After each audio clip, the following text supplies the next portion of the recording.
It is Friday, and you know what that means. Yeah! Welcome, everyone, to episode 371 of everyone's favorite wrestling podcast, The F and Marks. I'm Jay. He is. Definitely the brainless one. Yeah. And Cousin Jay, we got a whole bunch of stuff to get to this week. We had a new signing for AEW, a new shiny toy, game changer for AEW that was announced this week. Yeah. We had a returning injured star this past week for WWE. And we have some news outside of the grand scheme of the big boys of wrestling as well.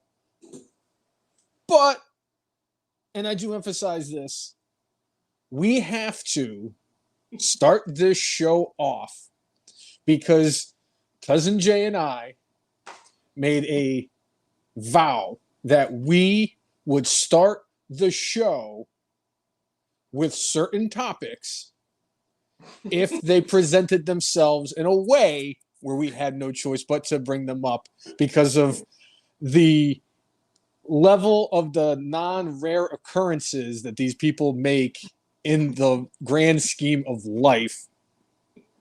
And that individual that we are going to kick off the show with is none other than Hulk Hogan. Brother. I mean, I don't even know what part to start with. I think the fact that he was at a event just for his beer that he was releasing, and he was drunk, and he was saying some very not so nice things about a certain someone who is going one-on-one with WWE Hall of Famer Donald Trump for the upcoming election. We also found out that he has put the kibosh on the biopic that was being made about him, starring Thor, Chris Hemsworth. So either way, we could start with either one. You know, I was just very sad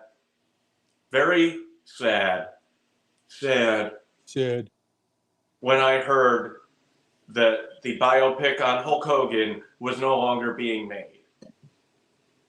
It really, like, I want to see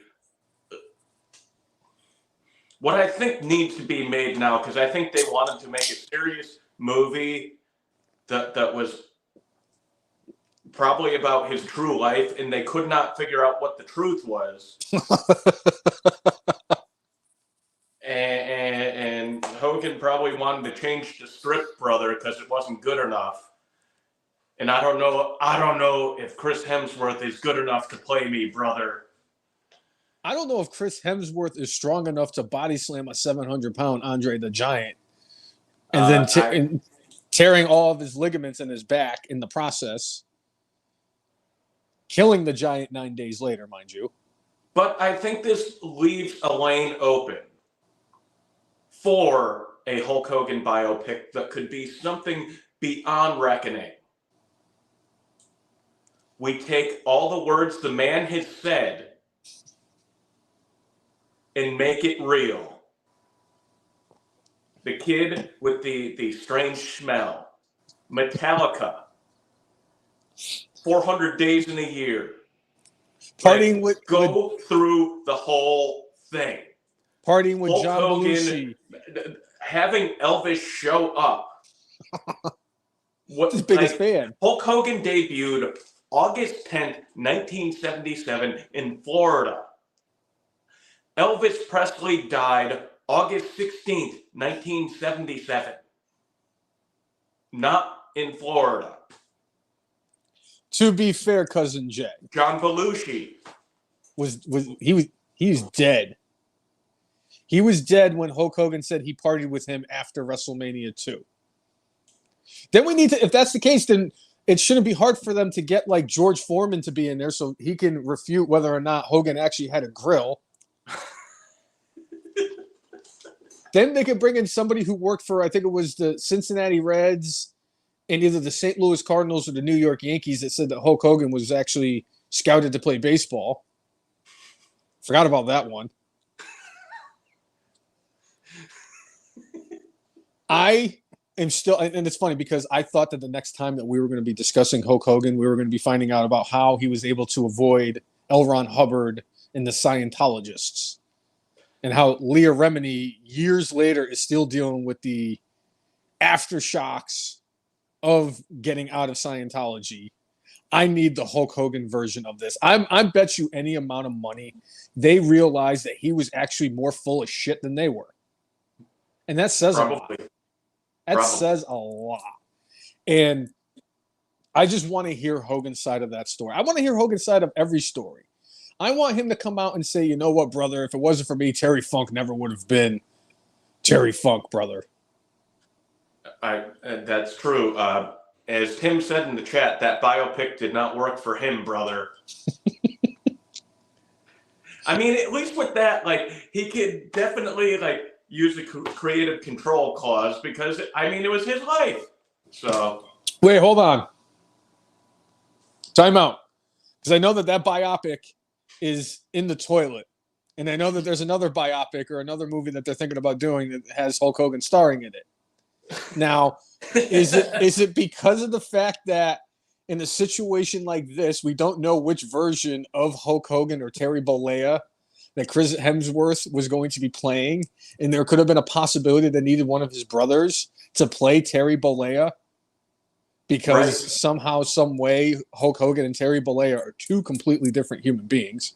Completely different. Just ask Linda. Or Sky Daily. But I really want to know what happened. I really want to know why it got kiboshed. I want to know, is it because he didn't think Chris Hemsworth was good enough to play Hulk Hogan? The only thing, like the most recent thing posted was that Hulk Hogan mentioned something about some sort of like something with the financing that kind of got it off tracks a little bit. And the man who was directing it, who did, let's see, Old School, he did Hangover, and he did The Joker with Joaquin Phoenix. He was going to write and direct the biopic. So clearly the dude has made a whole bunch of blockbuster movies, has done really well for himself, and told good, fun stories throughout his career. Right. And it just sounded like maybe that there was something somewhere in Netflix that they decided like, I don't know about this, because it was supposed to be a Netflix exclusive movie. Right. So I don't know what exactly happened. I mean, they're still going forward with the Vince McMahon documentary. I mean, so it couldn't have to do with anything with his character, right? Right. You mean the dastardly Voldemort? Yeah. That's. And then, of course, he came out and he was at the beer event, bringing out his beer, and he went and he said some. I'm not going to get too into it because I really don't want to drag politics into wrestling, because it's really been kind of disheartening, because it seems like every post on social media now has politics attached to it. I can just talk about anything, and it's like, oh, well, you probably did this. Great. Don't care. Hogan came out at his event, and because he was still probably fired up from his appearance at the RNC, where he showed his true colors, brother, as he ripped off his shirt and he was telling us to make America great again. This man, 40 years ago, maybe less, was telling people to take their vitamins and say their prayers. Now he's getting drunk at events for his beer that he's trying to sell and says some really stupid things. And it didn't take long. I knew it too. I said, you know what? He's going to show up at the RNC, and one of two things is going to happen. Number one, they're going to find a reason to get him arrested for something. He's either going to do speeding, or they're going to get him like they got Vince McMahon with Janelle Grant. Something like that's going to happen. Or he was going to get drunk and say something stupid. And with it being Hulk Hogan, that's the one that I had a feeling was going to happen. I don't even have words for what I witnessed. And as Top Dollar said, I am embarrassed to be somebody who was a fan of yours growing up. And I said, of all the people that could have came out and said that in the history of professional wrestling, it was the only guy who has gotten released twice from WWE in less than 3 years. The guy was awful. He was so bad, Ashanti the Adonis is still in WWE. Mm-hmm. But again, Hulk Hogan doing what Hulk Hogan does best, opening his mouth and regurgitating nonsense.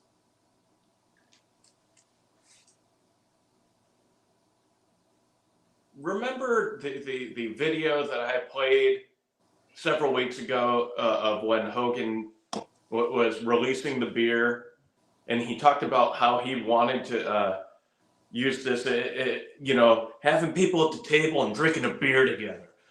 That's the way to make peace. And then it's like, that is the worst idea ever. Beer almost never makes it better. Like if you're with your buddies and you have a couple drinks, fine. But if there's some random that you don't know and you have a couple of drinks in you and they say something that it's not good. Hello, Logan James K. Thank you for tuning in. We appreciate it. Yeah. But no, it's not going to create peace, Hulk Hogan. And did he not learn anything? If you ever want to know what the effects of alcohol can do to somebody, especially in a public place, all he has to do is look at the limousine riding, jet flying, kiss stealing, wheeling, dealing, son of a gun, the nature boy Ric Flair. I still laugh to this day every time I think of, what's your name? Nicholas? Nicholas what? Nicholas Dickhead?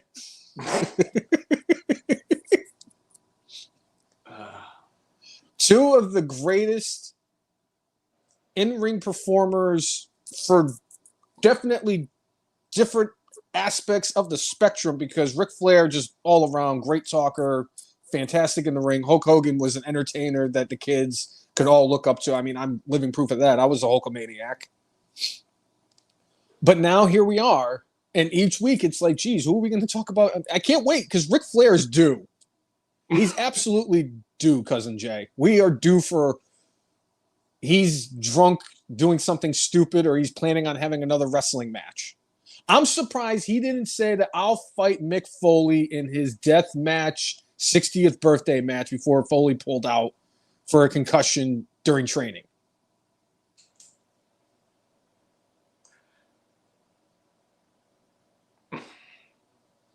It's just definitely a sad state of affairs. Yeah.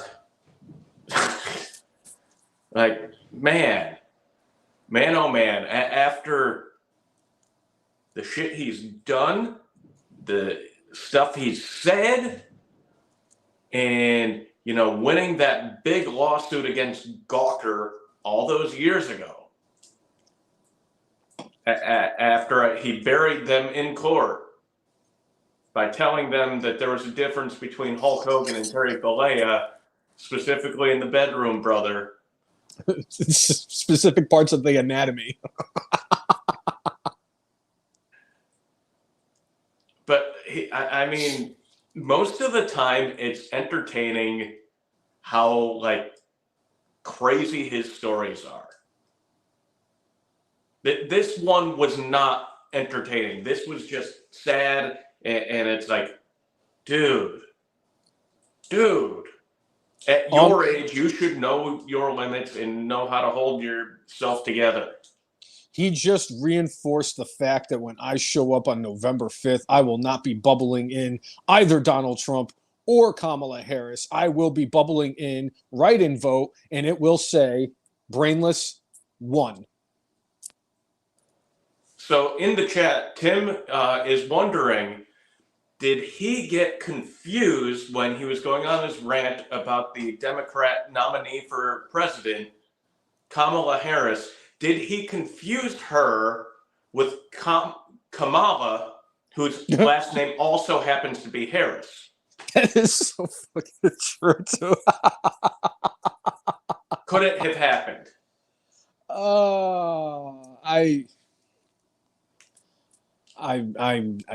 not. I'm not getting sucked into this. It depends. Does he think that Tim Walz is kimchi?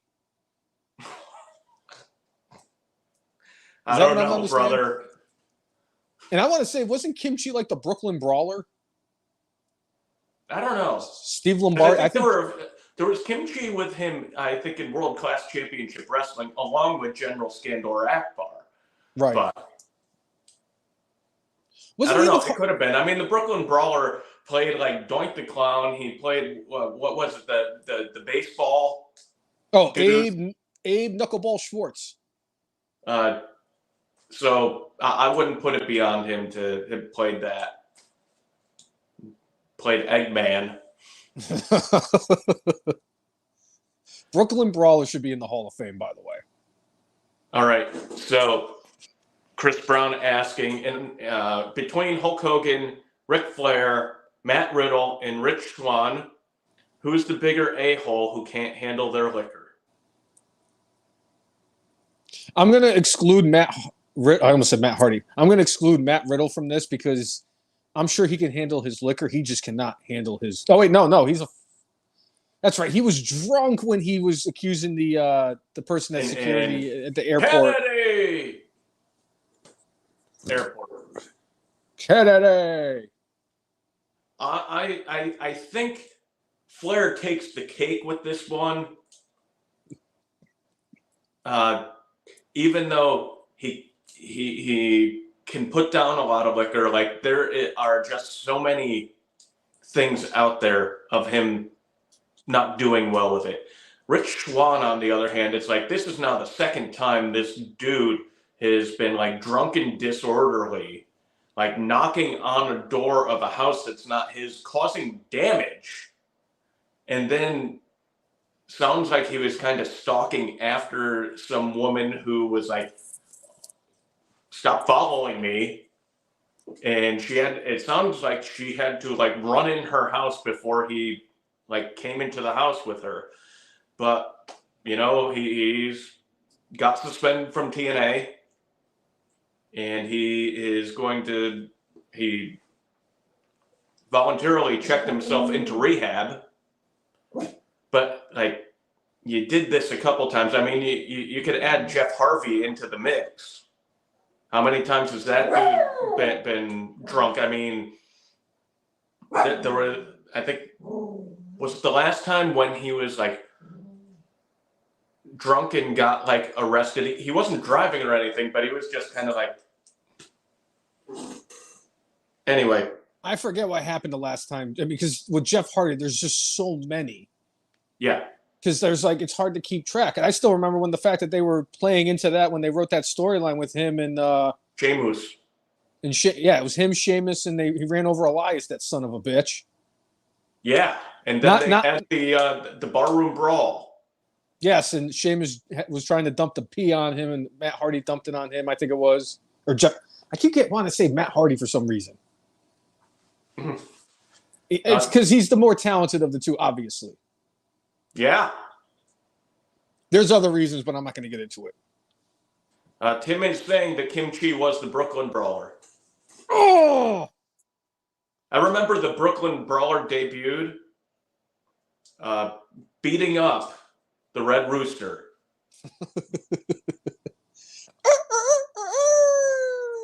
Yep, the Red Rooster crowed his last crow. Oh, Terrence Taylor. What could have been with you in WWE?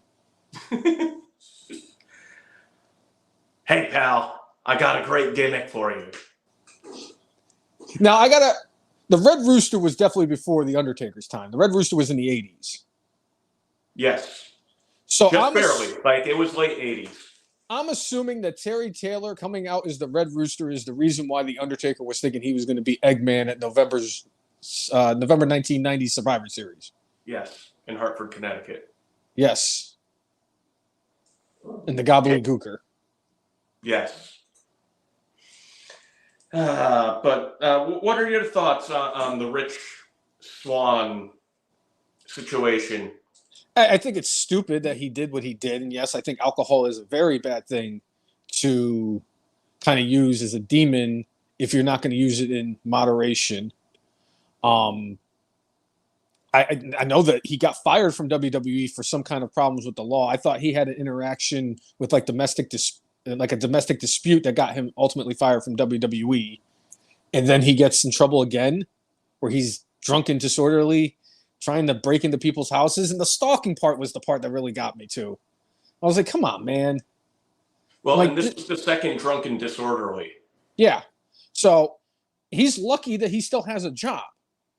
And they were doing they're still doing this TNA NXT, crossover thing. We got Charlie Dempsey on at the Impact Zone last night again. So he basically blew any chance of that actually happening. I know he's with Flop Dollar or AJ Francis. The only guy I know of who flopped on the Giants and flopped in WWE. So he got 2 flops for the brainless one. But it's stupid. Come on. You eventually gotta grow up. And to answer the question of all of those, which one I think is the worst, I'm kicking Ric Flair out of this just because he gave us the beautiful line of Nicholas Dickhead. That whole thing was just too funny to me. It was like watching Brock Lesnar come out during Hogan's 60th birthday and telling him party's over, Grandpa. Oh. Where that was the hardest I've ever seen Paul Orndorff laugh. Hulk Hogan's just I want to say Hulk Hogan gets another pass just because A, I am a Hulkamaniac and I took my vitamins and said my prayers. But B, it's kind of like the rule of Ric Flair, where Hulk Hogan now, every time he opens his mouth, yes, sometimes he says something stupid, and I'm like, I have multiple Hulk Hogan action figures in my possession, and this asshole's doing this. But I'd say 9 times out of 10, he says something, and it makes me laugh. So I'm going to give him a pass because he's not really usually drunk like this. Right. I'm giving it to Matt Riddle. I'm sorry. Just because not only is he a problem with alcohol, he also has a problem with Coke. And he was like, oh, and him coming out and saying like, oh, Randy Orton wanted me to ask me if I would come back to WWE. Nobody wants you back at WWE, Riddle. And any chance of that happening got squashed when it came out that you and Roman Reigns couldn't even be in the same vicinity of each other when you were in the building because you made a comment about Roman and he didn't like it. Bro, I get it. You worked in UFC. You flopped in that too. You're kind of like AJ Francis, where you just flop everywhere you go because you flopped in UFC because you couldn't stop smoking the ganj. You flopped in WWE because you couldn't stop doing coke. You're not Michael Hayes. You can't pull it off. So I'm sorry. Even Michael Hayes got fired from WWE within a week. It broke my heart when I found out that Terry Gordy was the executioner. Yes. Very sad. He couldn't just be like Doc Hendrix's big brother, Pac Hendrix, or Nurse Hendrix or something. I don't know. Right. Oh, man. He got to work The Undertaker, though. You know, it's not quite like they were talking about Jericho being one in there. I mean, clearly we've got Jimmy Uso, who's another one who's had issues. If you would have gone back 7 or 8 years, you would have had Kurt Angle, who had Perks. 4 DUIs in the matter of 2 years. Perk Angle, baby. The greatest wrestler on planet Earth, Perk Angle. It's sad. He just kept on getting pulled over. It's like, dude, you got a wife and kids at home. I mean, look at Rob. Get yourself together, brother. And we can even extend this and go Rob Van Dam. Rob Van Dam was on top of the wrestling world. He won the WWE Championship from John Cena at One Night Stand. They just basically, here, we have the reincarnation of the ECW World Championship. We're going to give it to you, RVD. And what does he do? He goes and smokes pot with freaking Sabu and fails a drug test, drops both titles. Same thing with Sabu. Sandman, obviously the Sandman had a problem with drinking and drugs, and I'm not even talking about what we learned from the dark side of the ring. It's just the man drank. He was another one to the list, Sonny, who is going to have a long, prosperous life in prison because of her drinking. I mean, every wrestler in the 80s did fucking coke. Just going back there and seeing Terry Bollea play Hulk Hogan high off coke is just the funniest thing. Roddy Piper. Jake. Piper. There are so many of them. You know what? We need to stop making this list because this list is like going to end up being longer than the list of 1,004 holds. That's impossible, Cousin Jay. Nothing is longer than the list of 1,004 holds. Even if armbar was on there 782 times. Just saying. Yeah. But you are right. How do we transition from this?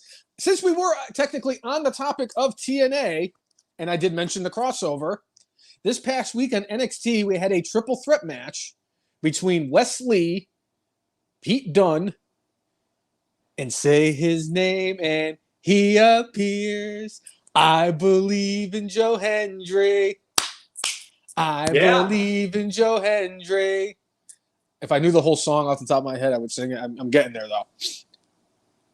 And in the biggest surprise of them all, a TNA wrestler is now the number one contender for a championship in WWE.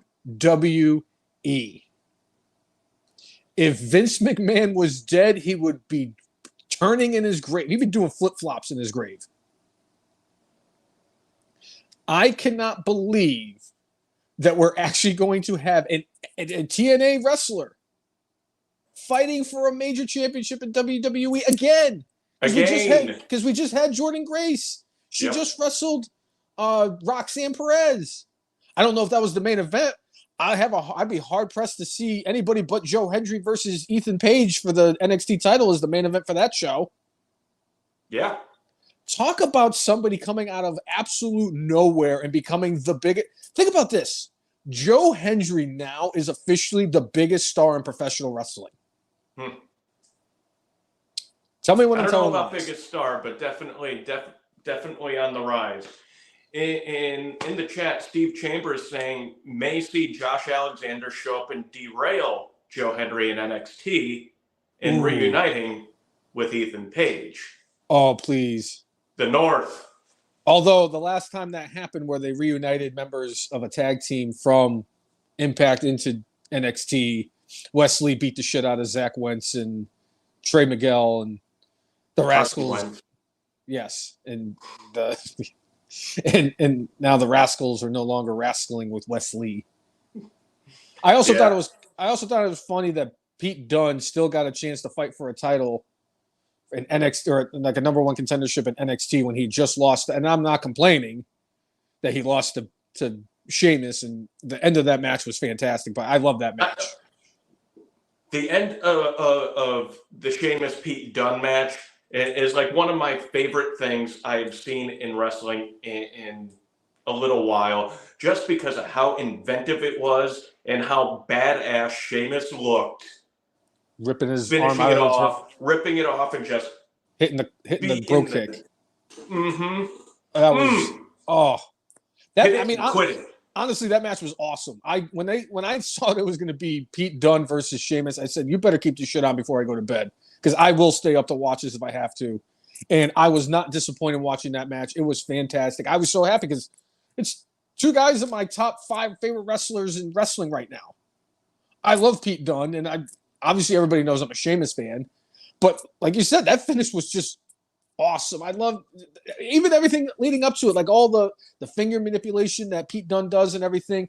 It was so well done. It was so well done. But that was really like there was a lot of things that kind of grinded my gears this week in wrestling too. The fact that Pete Dunne, even though he just lost the match, he shouldn't even have had that match. He shouldn't. I get he's trying to be 2024 CM Punk where every show he's going to be on, it's only going to be a matter of time before he's wrestling on SmackDown too, because it's Pete Dunne. He's going to be the universal utility And player. then he's going to be doing double duty on NXT pay-per-views and WWE pay-per-views. I'm sorry, premium live events. And then he's going to show up in TNA. And he's going to do double duty there. But I'm honestly, I really am happy for Joe Hendry. This is an incredible opportunity. I think this is excellent for Impact and for WWE because it's going to bring in people to watch this. I don't know how many people tune in each and every week to Impact. I really don't even know who tunes in every single week for Raw, SmackDown, or NXT either. I really don't know what the ratings are. The only shows I ever get the ratings from, for some weird reason, is that other crappy wrestling promotion that thinks that they're good when their 3 shows combined. Hell, even throw Ring of Honor in there. Their 4 shows combined don't outdraw Monday Night Raw. But again, one thing before we get into any AEW stuff that I'm super psyched for, and I'm sure you're super psyched for. Big, beefy men from Monday Night Raw getting ready to beat the shit out of each other. Yes. Braun Strowman and Bronson Reed. I said I'm curious where they were going to go with Bronson Reed because he went in there and he absolutely destroyed Seth Rollins. It was so beautiful. And then last week when he absolutely destroyed R-Truth, and I cried for about 45 minutes after because how was he going to do that to an absolute treasure of a human being? Yeah. And then he was beating up The Miz this week, and it looked like he was going to do it again. And then Braun Strowman, of all people, came to the rescue. We are going to get big, beefy men slapping the shit out of each other. 2 300-plus pound behemoths are going to be. I hope it's not on Raw. I want it to be Bash at Berlin. It needs to be Bash at Berlin. Wait, what if on Raw they save it for the main event, and in the main event thing, like Bronson Reed is on the turnbuckle and Braun Strowman goes to suplex him off of the turnbuckle, and we get the Mark Henry Big Show. Yeah, the ring explosion. If that's the outcome of their match on Monday, if that's when they're wrestling, and then they're like, okay, we're going to settle this at Bash at Berlin, would that be acceptable? That's acceptable. Okay. I just want to see. It's called Bash in Berlin. If they're going to bash, you need 2 big beefy men beating the crap out of each other. I know we got Gunther there and Orton, 2 big beefy men that are going to beat the crap out of each other. But yes, I'm excited for that. It's going to be something. Just kind of seeing the stare down between 2 of them. It was awesome. It was good shit. Yeah. But I've been enjoying it. It's so funny because Jay, when we first started doing this, you and I had to subject ourselves to 3 hours of Monday Night Raw every Monday. It was painful. It was like, honestly, watching Raw for 3 hours and it getting to like 11 o'clock, it really did feel like I was getting a root canal with no Novocaine. That's how painful Monday Night Raw used to be. I mean, Seth Rollins said it on camera. Yes, he did. He said it. Monday Night Raw has sucked. Thanks a lot, Olive Garden waiter Baron Corbin. Yeah. But it's been so good. And it's little things like they do, the little nuances, like the Sami Zayn entrances and the Jey Uso entrances. And some of the spots where the cameraman is chasing after Braun Breaker. Yeah. You got Sheamus. I mean, seriously, Pete Dunne shoving his arm into the turnbuckle and using that to his advantage, and Sheamus breaking through, running after him and hitting him with a broke kick for the 1, 2, 3. It was awesome. Everything they've been doing since that bucktooth beaver fucker retired this January. January 1st. Ever since January 1st, WWE's product has gotten so much better. Ever since Janelle Grant buried Vince McMahon, the booking has gotten a lot better. Everything they've been doing has been aces. And even to add to that was what they did on SmackDown. They finally did the thing. They were teasing it about Roman showing up on SmackDown at the end. And he was going to have the confrontation with Solo. And he goes out there and he goes to take the necklace from Solo and everything like that. He beats up the Gorillas of Destiny. He beats up on Solo, hits him with a spear and a Superman punch. He finally goes to grab the necklace. He puts it around his neck and he's satisfied. And then Jacob Fatu, with a boot on his foot, and I'm not talking about a wrestling boot, I'm talking about a walking boot on his foot, super kicked Roman Reigns and beat the shit out of him. The Randy Marsh in the We Lost the Internet episode of South Park was exactly how I looked when he came out and beat the shit out of Roman Reigns. Because just like everything they've been doing on Monday Night Raw, how great it's been, how the booking has been fantastic, how the production has been so good for Monday Night Raw. I don't think that they've ever booked a new person, and I'm not talking about somebody they promoted from NXT. I'm talking about an outside person that they have brought in, and they've booked them the way that they have booked Jacob Fatu. The fact in less than 2 months that he has been in WWE, he has not only taken out Randy Orton, Kevin Owens, Cody Rhodes, arguably the greatest manager of all time, Paul Heyman. He won the tag team championships. And oh, by the way, he destroyed the one man who has not been destroyed, maybe not in his entire career, but at least not in the last 4 years, in Roman Reigns. They have booked this man perfectly. If they put all the championships on him, I would have zero issue with it. He could take the Universal WWE Championship from Cody Rhodes. Okay, I have no problem with that. I know Gunther just won the World Heavyweight title, but you can put it on Jacob Fatu. I'm on board with that. Same thing with Braun Breaker and the Intercontinental title. Same thing with LA Knight with the US title. Just give Jacob Fatu all the belts. Because the way that they have booked him has been just fantastic. I have enjoyed it. And when him and Roman finally have that moment where the two of them have their one-on-one match, because that's exactly what they're doing. They're definitely building for that sometime down the line. When they have that match is going to be epic. I would say look for that match to be like maybe Royal Rumble, maybe WrestleMania. I still think that the WrestleMania match is going to be Roman versus Solo. I don't know why. It could be. And if Roman doesn't fight Solo, I could see Roman Cody 3 or... No, Roman I really Rock. Do. It could be Roman Rock. I think that'd be the perfect time to do it. And then have CM Punk fight Stone Cold Steve Austin, the main event the other night. In the chat, they're talking about Chris Brown saying like, oh yeah, Roman's lighter, and maybe just maybe leukemia might be rearing its head again. I'm just literally all of that is speculation at this point. I don't think Roman would be going in the ring if like he was having like another full blown like you have cancer, you have to get this taken care of. He would have stayed away for a while longer. There would be no reason for him to come back. He probably, and just my thought, trimming down, because guess what? The more weight you keep on your body, the longer, like the more your joints wear out, the more your body wears out. He ain't a spring chicken anymore. You even see it with John Cena now. He's, 20 pounds lighter. And it's not because he's sick. It's because, like, when you get older, one, it's harder to keep that on. And two, like, it just wears on you.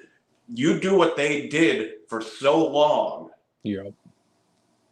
So, and Roman would not have come back if he had cancer that badly in his body. Yeah. There would be no reason for him to come back. He was already out. Right. They could have just said, like, oh, yep, Roman's still gone. We still have 37 other Samoans that can make appearances. Yes. And Samoa Joe. And honestly, look at Jacob Fatu. Jacob Fatu looks like he dropped 40 or 50 pounds before he got to WWE. And he realized that if he wants to keep wrestling the same type of style that he was wrestling on the indies, he needed to drop the weight. Otherwise, he wasn't going to last.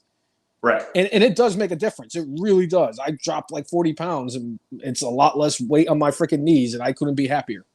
Yep. So. That would be my guess. That's just my guess.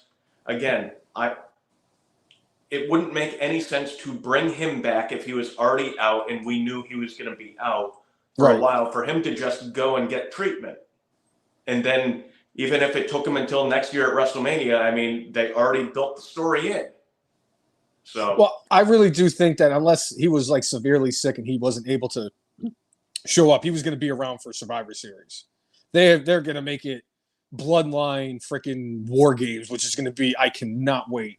I have not been excited for a Survivor Series like I am for this one, if that's the match. And the War Games ones they've had the last couple of years have been really good. Oh, the War Games matches have been excellent. I have enjoyed War Games. Thank you, Dusty Rhodes. Thank you, Janelle Grant. Yes. Thank you, Janelle Grant. Sorry that you had to deal with what you had to deal with. But now we get War Games on the main roster. I will put you in our Hall of Fame for the fact that you're the reason why Bucky Beaver is no longer employed by WWE. Yes! Double fireworks again. Woo! Yeah, somebody turn the lights out, baby. But yeah, I honestly, that was really one of my biggest takeaways from all the wrestling that I watched this week with WWE is they have done such a masterful job of booking Jacob Fatu. Yeah. He's going to ascend solo. There's no way. Their biggest concern of him lapping Solo Sikoa is absolutely on point. Especially because Solo Sikoa is the third most important member of the bloodline, because he's definitely not Jacob and he's not Tama Tonga. And the fact that the bar is Tonga Loa. I forget, did he fuck something up this week on Friday? I was watching him to see if he did something stupid. Because I mean, it's death taxes, and Tonga Loa is going to do something stupid in the ring. I really wasn't watching that much. Oh, also, Street Profits versus DIY #1 contenders tag team match on SmackDown was excellent as well. I've been saying this for a while on this podcast. I need my main event Montez Ford run in the worst possible way, and WWE keeps taking it from me. That's all I want. He deserves it. But excellent match. I'm glad that the Street Profits are back to being a viable tag team in WWE. I really thought it was stupid that they put the tag team titles on.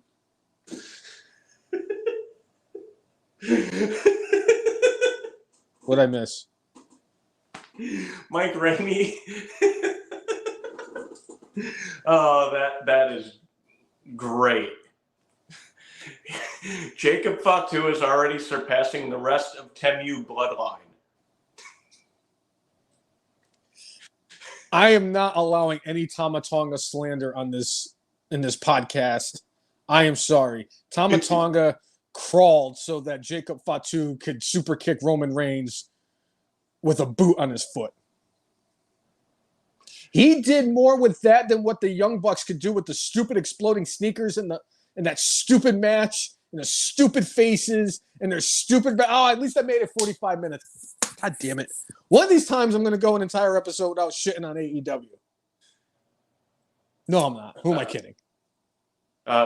Chris Brown has an interesting idea for a mixed tag.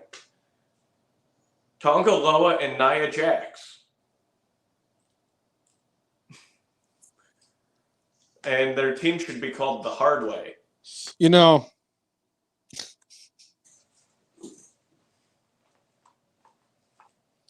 what about an eye for an eye and a hole for a hole? By the way, last week was one of the very rare occasions where we were actually done at the very beginning of SmackDown. And I said, just in case, I'm curious to see how are the television gods, the wrestling gods, going to punish me by actually making it so that I can watch the beginning of Monday or Friday Night SmackDown. And of course, what a big surprise. I'm so glad it was brought up. That Nia Jax thing was the thing that started off SmackDown. And it was one of those things that when it happens, I understand and can actually relate to the things that the AEW fans say is stupid about WWE. Because everything about that was stupid. other than Mia Yim coming out with a kendo stick and beating the shit out of Nia Jax with it, it was awful. And I'm trying to give Pretty Deadly the benefit of the doubt because they're actually a fun tag team, but that did not help whatsoever. The West. I don't even have words. Why she's the women's champion, I don't know. Why she's still employed in professional wrestling, I don't know. I have no idea what the hell is going on. That's really, of all the stuff that they've done in WWE in the last 3 shows between Raw, NXT, and SmackDown up until tonight, that was the worst thing they've done. Again, I really have nothing to base it on because I don't watch that garbage shit on frickin' Wednesdays.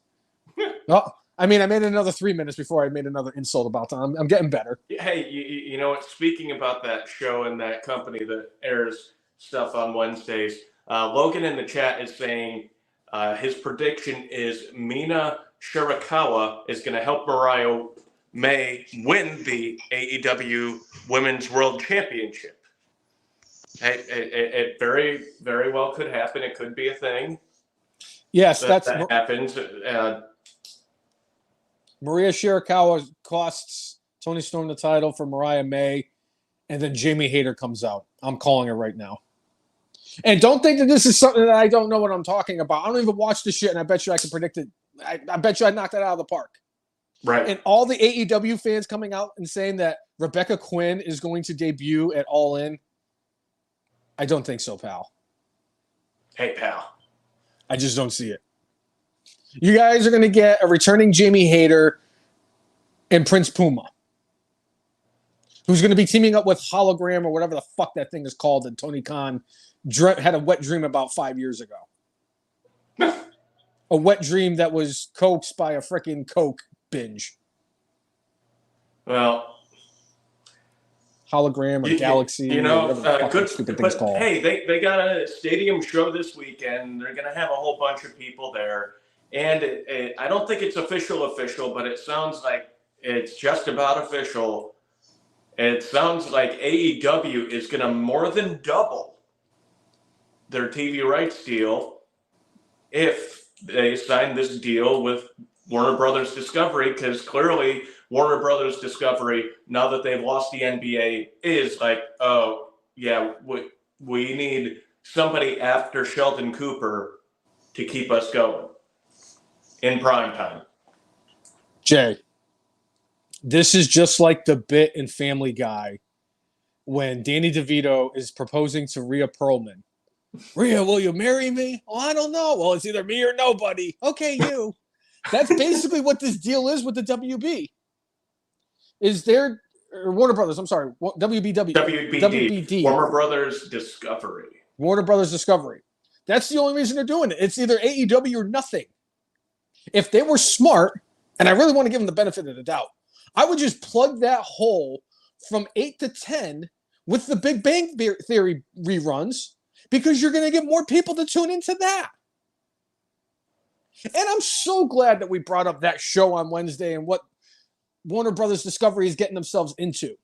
That was the go-home show for a pay-per-view on Wednesday for Dynamite.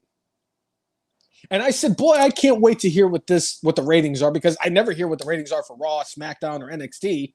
Never hear that. It's always the AEW shit that we have to hear the ratings for. You know why? Because that fucking asshole Dave Meltzer has to mention it every single week. And I saw the ratings. They didn't even do 700,000 for the show. 700, not even 700. I saw the ratings and I said, and I quote on Twitter, it was up against the DNC, which is what AEW's fans would say. And lo and behold, I ended up on Meltzer's freaking Twitter. I had to unblock him to see his tweets, but I saw it. He said, AEW Dynamite this week, 698,000, whatever the key demo was, up against the DNC. Because the people watching the DNC are the same people that are watching AEW Dynamite. They're the sickos, right? They're the, am I right? Am I right? Right. Right. WWE, Raw, and NXT this week also went up against the DNC. And I want to say on the first night they had, I think Kamala came out in the first night. I don't remember. Yeah. It was like a 4-day long, really bad nightmare that was mixed in with Bill Clinton. And honest to goodness, I've always loved Bill Clinton. I will not say a bad thing about Bill Clinton, especially because he actually looks incredible for a man who's been married to Hillary Clinton for 50 years.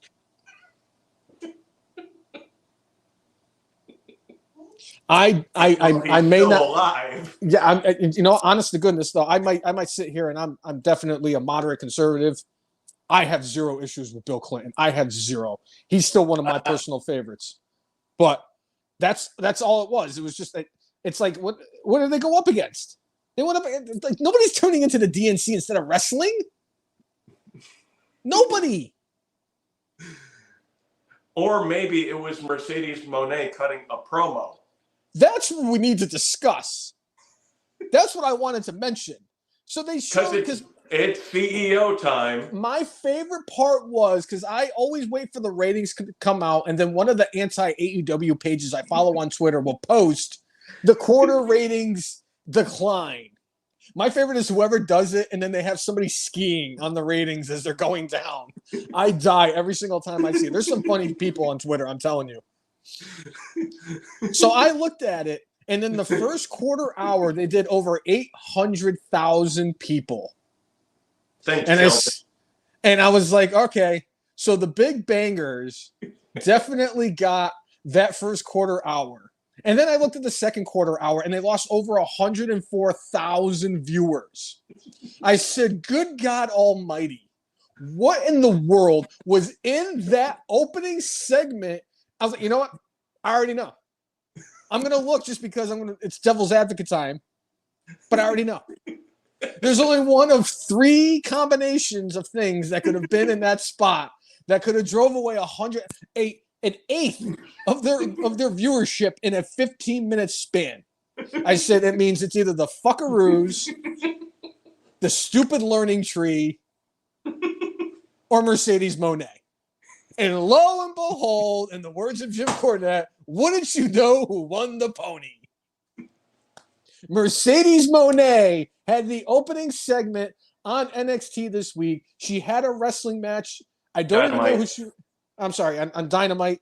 She had a wrestling match against somebody. Don't really know, don't really care. I don't watch it. The only actual wrestling I watched from Dynamite this week was Toni Storm versus Saraya.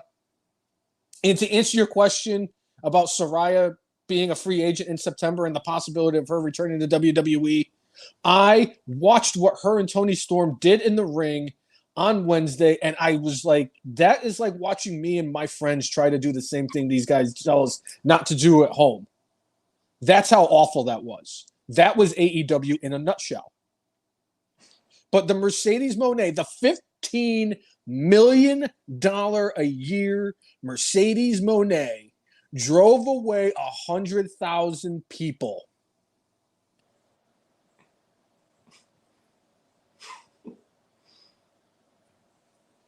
She's failing upwards, baby. I'm just saying. I don't know what's...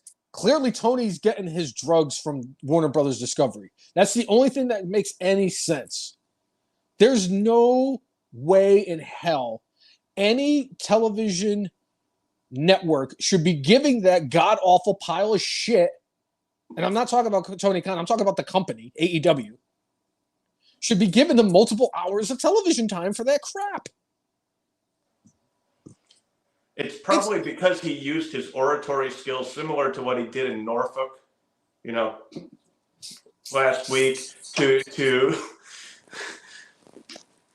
sweet talk them. They were so between him and Mercedes. I mean, they're like going, yeah, we got to give them $1 billion. We got to give them $1 billion. We just have to. That's why they brought in Okada and Monet, right? Yeah, to help them get more money from Warner Brothers Discovery. I mean, it sounds like it worked, but like you've got Monet who drives more people away than herpes.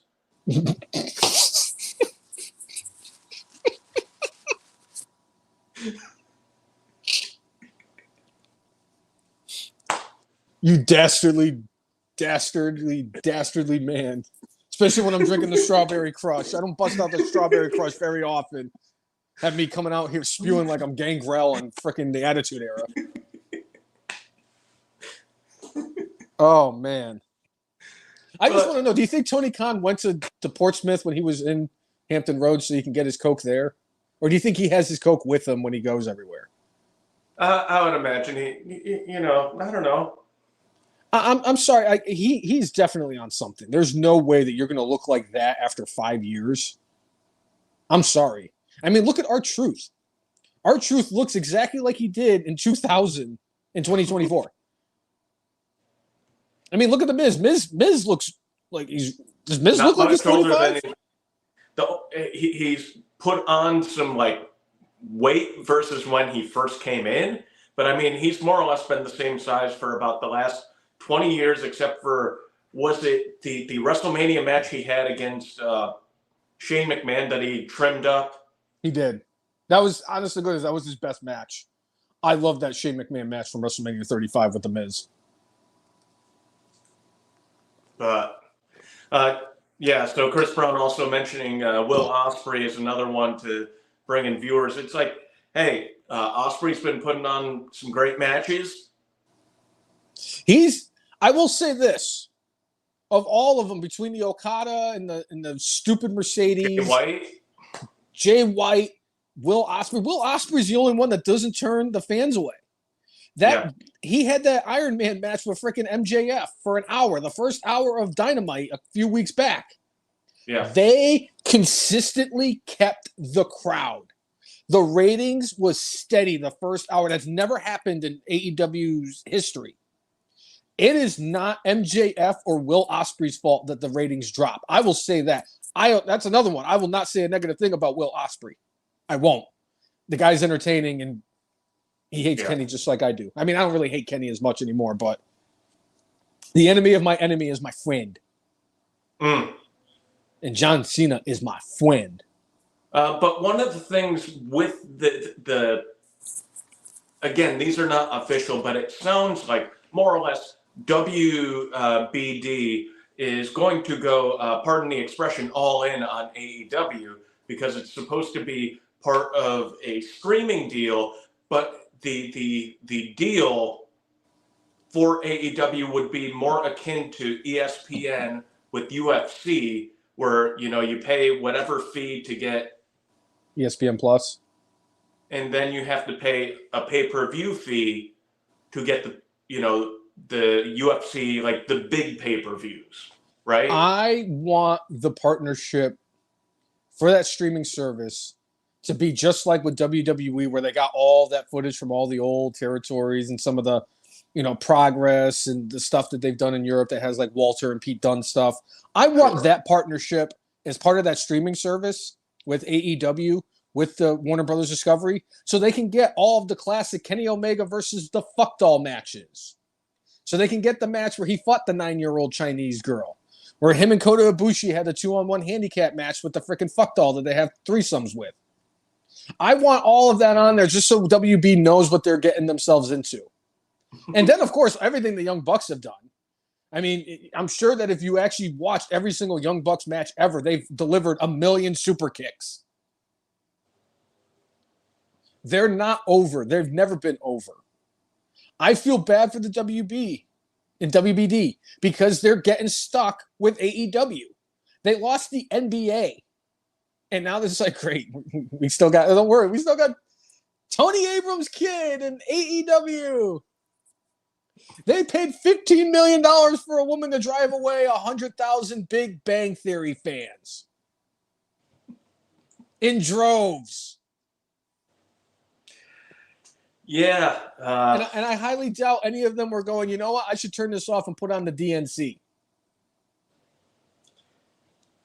But beyond like doing the streaming thing, like they're gonna bring like Ring of Honor, I think, into this as well. That like a reality show, like AEW has been doing reality shows. Like they did the one that was like behind the scenes of the superstars Superstars doing their thing. but I think it's going to be more of that. And again, if it keeps more professional wrestler employed and being well paid, awesome. Good for them. I hope they kind of clean up their booking game. Again, I think they just need more outside help to be able to delegate it, because trying to do 4+ shows while you're also doing stuff for the Jaguars, you're doing stuff for your football team, like, when do you have time to actually concentrate on the thing that you're investing a lot of money in? I mean, the fact that the company is already valued at over like $2 billion, that's pretty impressive, considering that the company is 5 years old.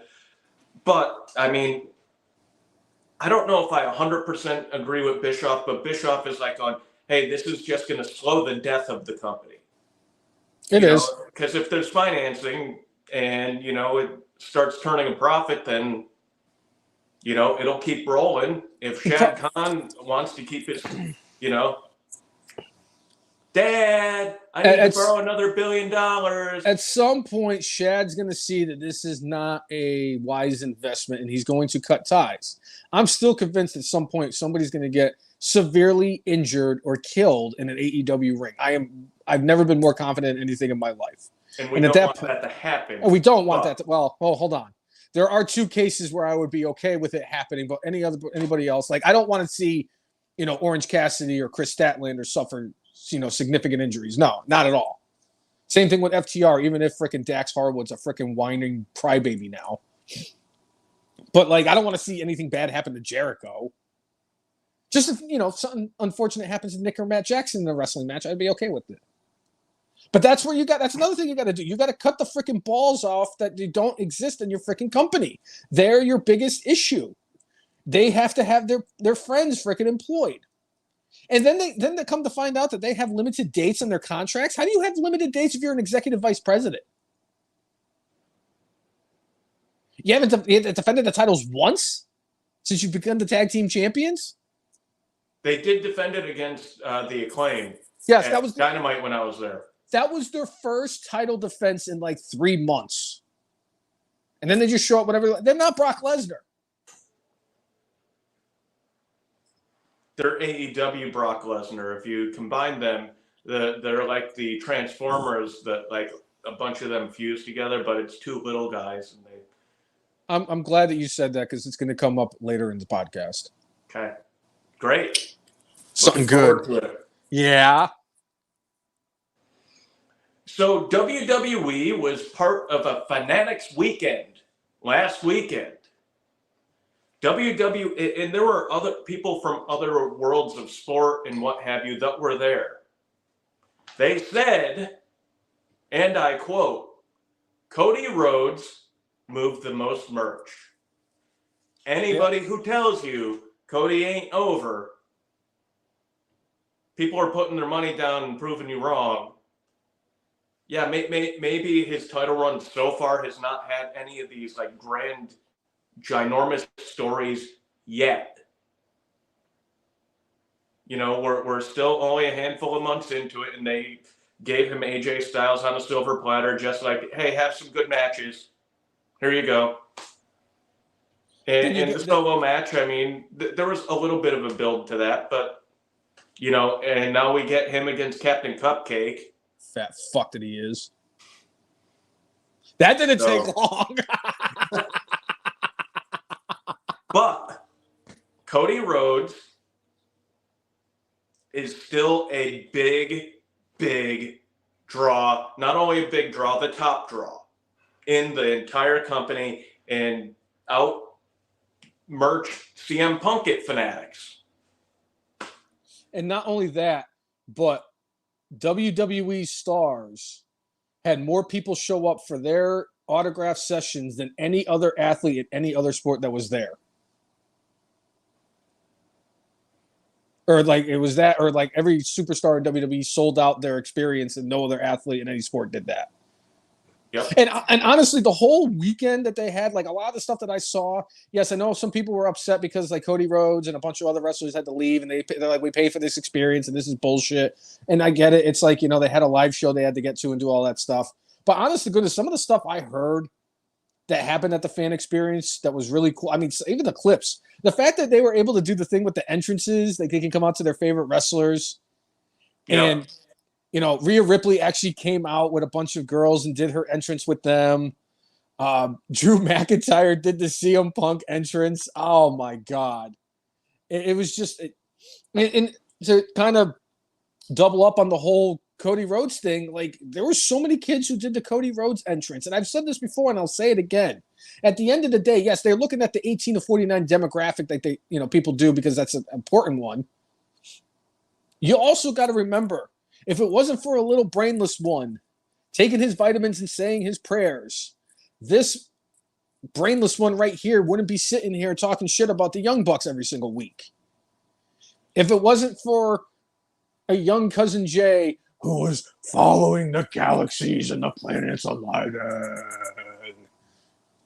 watching a coked out the controls, watching the coked out Ultimate Warrior run as fast as he can to the ring, we wouldn't have this cousin Jay telling us about Captain Cupcake, the softest man in professional wrestling history. SAWFT. Soft. But that's what you have to worry about. It's not just about the older generation, the diehard 20, 30-year fandom professional wrestling fans. It's about the kids too. And the kids want to see Cody Rhodes because those kids are going to go, Dad, I want Cody Rhodes' t-shirt. Dad, I want Cody Rhodes' Funko Pop. Dad, I want Cody Rhodes' action figure, his belt. I want the robe. I want you to download his entrance song on your phone so we could go, whoa! That's smoking mirrors. Oh, wait. Oh! Sorry, reflex. Yep. But you got to remember, the kids wanting the stuff is where the money comes from. Yeah. So if they want to make money, they need to have it directed to the kids. The adults have a champion. His name is Gunther. And believe me, I wouldn't take that title off that man until he retires. Just keep the title except on for him. Jacob Fatu. Yes, except for Jacob Fatu. But if they didn't take the title off of Gunther, like if he was the only one, like Jacob Fatu could beat everybody but Gunther, I would be okay with that. Because that's as believable as anything, because Gunther literally beats everybody. Nobody beats, four people in WWE have beaten Gunther? Dragunov. Wasn't it? It was Dragunov. Was Pete Dunne one of them? I don't think Pete Dunne beat him. I know. Did Braun Breaker beat him? Braun Breaker not only beat him, he beat him clean. And he beat him. It was impressive. That was one that I was really impressed when they did that, when they had him beat Gunther when he first became Gunther. And then Sami Zayn. It's incredible. So, like, he's really, like, but anyway, that's the adults champion. That's Gunther. That's the guy that we can all, support while the kids have their Cody Rhodes. And again, I'm one of those guys. I actually like Cody Rhodes. I've had no problem with his title reign because I know that it's Cody Rhodes and he's for everybody. As somebody who's been a fan of Cody Rhodes since his early days in WWE, when he was in Evolution with Randy Orton, when he was, dashing Cody Rhodes, and he was coming out with the paper bags and putting them over people's heads, and he's wearing the mask. And then he was Stardust. I love the crap out of freaking Stardust. I did. Because I'm still convinced to this day nobody else could have pulled that off like he did. I know he hated it with every fiber of his being, but Cody Rhodes is the only human being that could have pulled off Stardust, and nobody else would have done it better. Yeah. So I'm one of those ones. I'm actually happy with the two main champions that they have. Because I see it from a money-making perspective from WWE, because you got Cody Rhodes who's going to push the merchandise because you're going to get the adults to do it. You're going to get the kids to get their parents to buy them the stuff. And then Gunther is the guy you want to watch because he can wrestle anybody and look great. Yeah. And he's the perfect wrestler. I don't care what anybody says. When you talk about the perfect wrestler and you have him built, it's Gunther. JBL would tell you it's Randall Keith Orton. He's second. That's only Okay. because Randy Orton for the longest time sounded very robotic when he cut his promos. Very true. And Gunther, for somebody who English is not his first language, and the fact that he can speak multiple languages, because he was speaking in German, and he's Austrian. The guy, that's your guy. I'm sorry. If I was starting a wrestling promotion and I had the first pick in the draft, I'm sorry. No disrespect to Jacob Fatu. I've seen enough body of work from Gunther to know that's the guy that you select first overall, and you put all the titles on him too. All right. Chris Brown saying that the entire Fanatic show was a cluster, and that had a few guys attend Fanatics Fest, and they said it was unorganized and a nightmare to get around. Well, I mean, that's why Cody Rhodes did so well there. He's the American nightmare. One thing that they should have done, WWE heavily promoted that their people were going to be there. What they should have done is either not had certain performers have to leave before the end of the Fanatics thing, or just not scheduled a dang show on the same night so they could do the Fanatics thing and not have to, send fans away. It's like going, yeah, they got refunded their money, but, they wanted to meet that performer. It wasn't the performer's fault. It was a logistical nightmare, probably created from somebody higher up in WWE. This is something that they should have, we've talked for years, and they finally did it when they were doing they do the Saudi shows. Tape SmackDown, tape Raw, so they don't have to go halfway across the world and then halfway across the world and just kill themselves. They shouldn't. If they were going to do the Fanatics Fest, they shouldn't have planned a live house show the same night. Yeah. They should have either called it off or it would have been fine. Put your B squad out there. If you're going to be in the area anyway, just have your B squad go out there. You don't need everybody to be at the Fanatics Fest. I don't think anybody's really going to go and see. Hold on, let me pick a random wrestler here. It's not like anybody's there to see. Oh God, Austin Theory. I have a theory. Maybe El Jefe, but that's the only person I could think of who'd want to see Austin Theory. It's not like you need Los Lotharios there. I know Nicole would have been disappointed if we went to Fanatics Fest and Los Lotharios wasn't there, because she wouldn't be able to meet her favorite tag team of all time. Yes. But I do you think I would have been upset if Ludwig Kaiser wasn't there? I'd rather watch him wrestle. Right. But honestly, the people who are coming out and saying shame on you, Cody Rhodes, you upset your fan. It's not his fault. You going out there and crucifying people. I'm glad that there was fans going out there and defending Cody. They're you could go after any wrestler. Cody Rhodes is probably the one that works the hardest to make everything possible for everybody. He's trying to be John Cena. People just haven't grasped that thought yet. Cody Rhodes is the face, the number one baby face. He's going to do everything to make sure it works. Sure. He's gonna. He helped out that dude who won that contest and then had to try to get the handicap seats, and Cody helped him out. Cody helps kids get tickets. Cody does all this stuff. I just think that yes, it was a giant clusterfuck, and it was probably way too much than what they were expecting. I blame Hulk Hogan for this because he was there. You know what?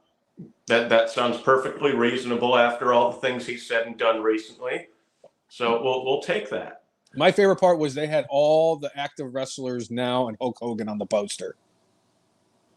I'm you guys couldn't try to convince Steve Austin to leave Las Vegas, leaving Las Vegas, and go to New York for a Fanatics. Where was Dwayne? Where was Super Cena? You don't think one of those two could have made it instead of Hulk Hogan? Was that the biggest name that they could get? They couldn't get The Undertaker? Come on, The Undertaker just loves to do anything that's WWE related. Right. But I'm still glad they did it because I wish they had something like that when I was younger and I could have went to New York and met all the wrestlers. Go to And Steven World of Wheels. I did see the Undertaker at Steven World of Wheel, and and Paul Bearer was fantastic. So in the chat, I mean, we were talking earlier about at some point somebody in AEW is going to die. I think they did. I forget who. I think it was Mike Rainey who said, "Leader in the clubhouse, some person in AEW that is going to get severely injured and cause the end of the company." Darby Allin. What was that? Darby Allin. Yes. I don't, because I think he's going to die on Mount Everest. If that bus hitting him doesn't knock some sense into him, I don't know what to tell you. Right. Or like breaking his nose and breaking his foot, breaking his hand, all the things that he's, yeah. And it's funny that Darby Allin got mentioned because he was also mentioned as a possibility as a future AEW champion. And it's not even a matter of if, it's a matter of when they pulled the trigger on Darby Allin as AEW World Champion. I actually like Darby Allin. He's my favorite of the pillars. There, I said it. I appreciate what he does to entertain the audience. I just have a lot of fear of what he's going to look like in 10 years, 15 years. Is he going to be that sad sap at the wrestling convention who just, his body's broken down and Mick Foley. He's a mess? Look at Mick least Foley. Mick Foley's brain is still there, but surprisingly, yeah. I don't After know all how he did. Oh my god, I still like cringe every time I think of that chair shot. The unprotected chair shot he took from Mikey Whipwreck in a match that Mick Foley was having with Shane Douglas, and Foley's hands were handcuffed behind his back, and he was lifting his head up, and Mikey Whipwreck just took the chair and just, oh my god, that and the one that he took against The Rock at the Royal Rumble were the two that I was like, I can't watch those two. Yeah, they're bad. But yeah, Darby Allin is definitely the leader in the clubhouse of the person who is going to get catastrophically injured. And Tony Khan is doing nothing to slow Thanks, him guys. Down. Yeah. What would my real dad, Herb Abrams, do, guys? Do we have confidence in Darby Allin as Redacted's world champion? I think so, just because he will do anything and everything to get over. He is a smaller version of Jeff Hardy. Jeff Hardy was the most over dude in 2009 in the WWE. The only reason why he did not get a championship run earlier was because of his drug issues. It's because of Jeff Hardy. He was the most over dude. When he did the Swanton Bomb, I think it was right before the Royal Rumble, from 30 feet up onto Randy Orton, in the lead up to their match at the Rumble, I'm going, with how loud the crowd was for him, they got to put the title on him, and they didn't. And it was the right call because Jeff was still in the midst of dealing with demons, and I think even to this day he's still in the midst of dealing with demons. I don't think Darby has those demons, but he has a smaller body, and if they're gonna do something with him, they got to do it in the next few years, because again, his body doesn't have cushioning to take it. At some point, he's going to get older, and it's going to hurt. It'll be like after Jeff had that match against Darby. Oh, God. We took the Swanton Bomb. Kudos for off. them doing the stuff, but that was what messed Jeff up, and that's what got him out of AEW. Yep. And Darby, I mean, if you're just going by size, yeah, Darby doesn't look like he's a credible champion, but he's kind of that small guy who just takes an absolute beating and just keeps coming at you. He could be Rocky Balboa, so to speak. Right. He's still my favorite of the pillars. He's slightly over MJF. The other two fuck nuts, I can't. No. Speaking of those fuck nuts, though, since we know that one of them is the TNT champion, and I'm not going to fucking talk about that little shit. We have new Ring of Honor Tag Team Champions. Yeah. Now, one of my personal favorite things, like I said, that it grinds my gears. One of the things that really grinds my gears is when a wrestling promotion does the makeshift tag team, puts them up against a well-decorated, long-standing tag team who is tag team champions, and takes the titles off of them with the makeshift tag team. I didn't like it when John Cena and Shawn Michaels won the tag team titles together. I didn't like it when they did it with, I think, Seth Rollins and Braun Strowman when they were feuding. Edge and Hulk Hogan. Well, no, that's different, Cousin Jay. We're talking about Hulk Hogan, and we're talking about Adam Edge. That's an entirely different circumstance because I look at Adam Edge winning the... Yes. But I look at Edge winning the tag team titles with Hulk Hogan like if I was wrestling for the tag team titles with Hulk Hogan, which means I'm going to put forth 120% effort to make sure I win those tag team titles with Hulk Hogan, just so I could say I won the tag team titles with Hulk Hogan. Now, granted, when they did the two-man power trip with Triple H and Steve Austin, that's one of the very few rare exceptions where I was like, okay, this actually works. But the Rock and Sock Connection had some time together before they won the tag team titles. The same thing with the Bar. The Bar was beating the shit out of each other until Mick Foley's like, I'm putting you guys in a tag team. And now, I did it wrong again, cheese and crackers. And now, and now they're one of the best. I enjoy them. I miss Cesaro. I'm not gonna lie. But anyway, Mike Bennett and Matt Taven, the Kingdom, have been the Ring of Honor Tag Team Champions for a while. They just lost the tag team titles to a makeshift tag team that Tony literally pulled the action figures out of the box to put this team together. And I mean, when he pulled them out of the box, he had to dig around at the bottom of the box to find these people. And I'm saying this about one of two people, and I really don't mean it because I am a fan of theirs, and they're an absolute legend in the industry, but the other guy's a piece of shit. They dropped the tag team titles to Sammy Guevara and Goldust. This was weeks after Goldust teamed up with the Von Erichs and took the 6-man tag titles from Ring of Honor from, I don't even know who the Ring of Honor 6-man tag team champions were. The only reason I knew it was Taven and Bennett is because I was like, I hope of all the teams that they beat for those tag team titles, I hope it wasn't Matt Bennett or Mike Bennett and Matt Taven. And it was them. And I said, because of course they did.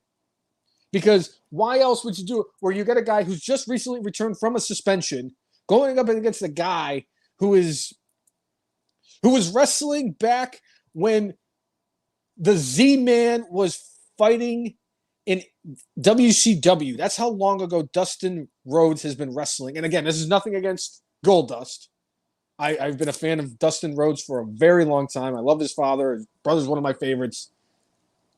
But it's stupid. Why are they doing this? What is it? What does it do?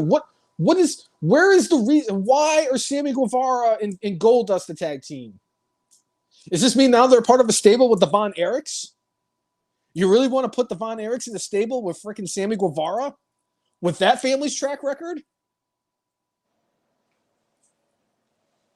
I can't understand it. I can't fathom and understand why they do these things. Where they do these makeshift tag teams and they're like, hey, you guys have never worked together, but you guys are better than the actual tag team champions who have actually worked as a cohesive unit before. And this isn't like if you put Brock Lesnar with anybody and obviously it's Brock Lesnar, he's going to rip anybody to shreds. But, really? I don't get it. What is the point of doing a makeshift tag team and having them take the titles off of an established tag team with the championships? Does everybody see what I am saying now? This is why I can't watch any of that product that is put out there every single week by Tony Khan, because it doesn't make any sense. Because, yes, as important as professional wrestling, in-ring wrestling is important to the product for the success of a wrestling promotion, you need to have stories so that the fans are going to have a reason to feel. They need to be fully invested in a storyline, because at the end of the day, it's just a bunch of dudes just fighting each other for no apparent reason with nothing behind it. Yeah. There's no reasoning behind what they do in AEW. That has been my problem. It's fine, yes, like if you want to treat your wrestling promotion like how you pick the randomized button when you play WWE 2K24, and you just land on whatever two wrestlers, and here you go. Now we're going to have the Great Khali versus Andre the Giant. I would love that. I would not. In a Punjabi prison match. Unless, oh God. Andre versus the Great Khali in a Punjabi prison. Actually, I'm on board with that now. Speaking of the Punjabi prison, I love the fact that I could talk about all these different wrestling promotions now. Yeah. We have new, I think it's CMLL or AAA. I don't remember which one of the two promotions. I know it's one of the two in Mexico. Yes. We now have new tag team champions there. It is the team of Satnam Singh and the Jinder. You can't hinder the Jinder, baby. That's Jinder right. Mahal wins his first post-WWE championship, teaming up with Satnam Singh with Jeff Jarrett in attendance, the man who has drawn $30 in his career.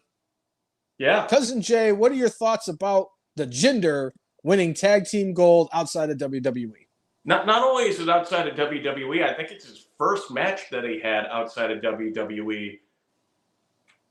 Good for him. You know, he worked hard when he was in the company in WWE, and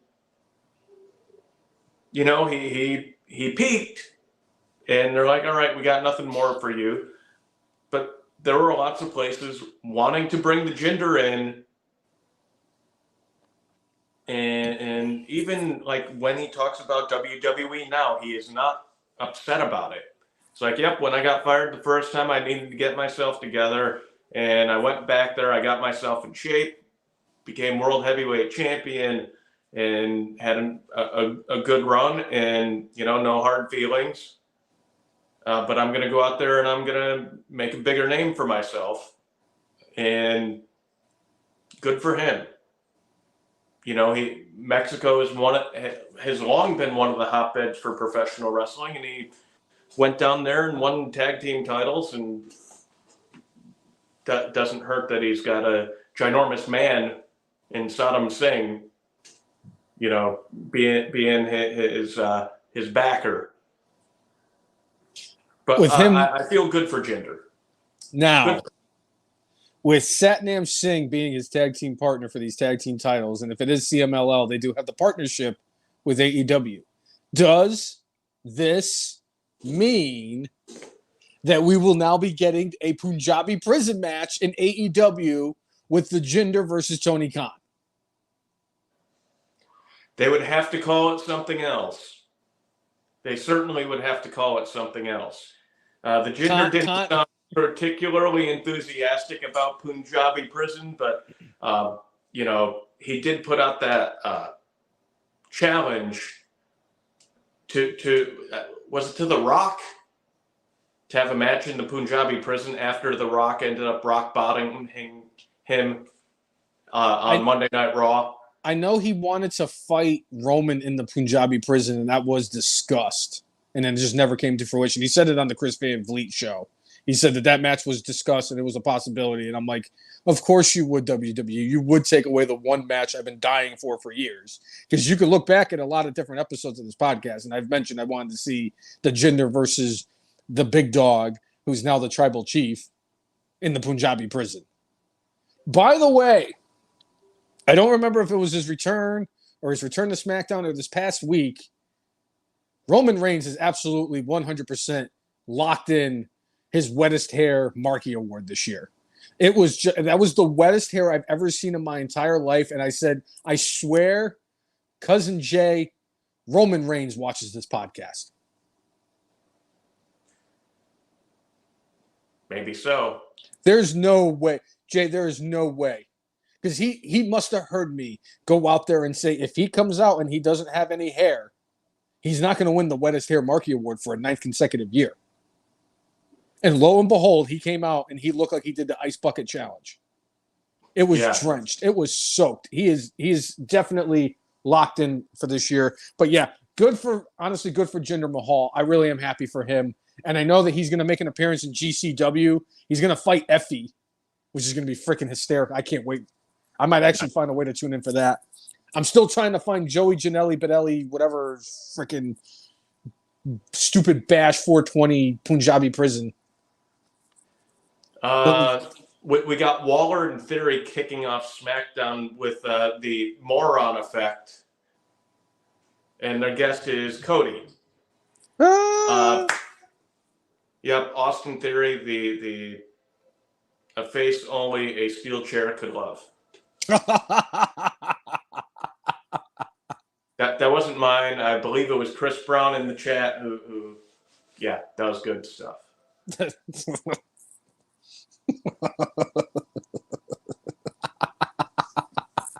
Austin Theory looks like the Fiend mask.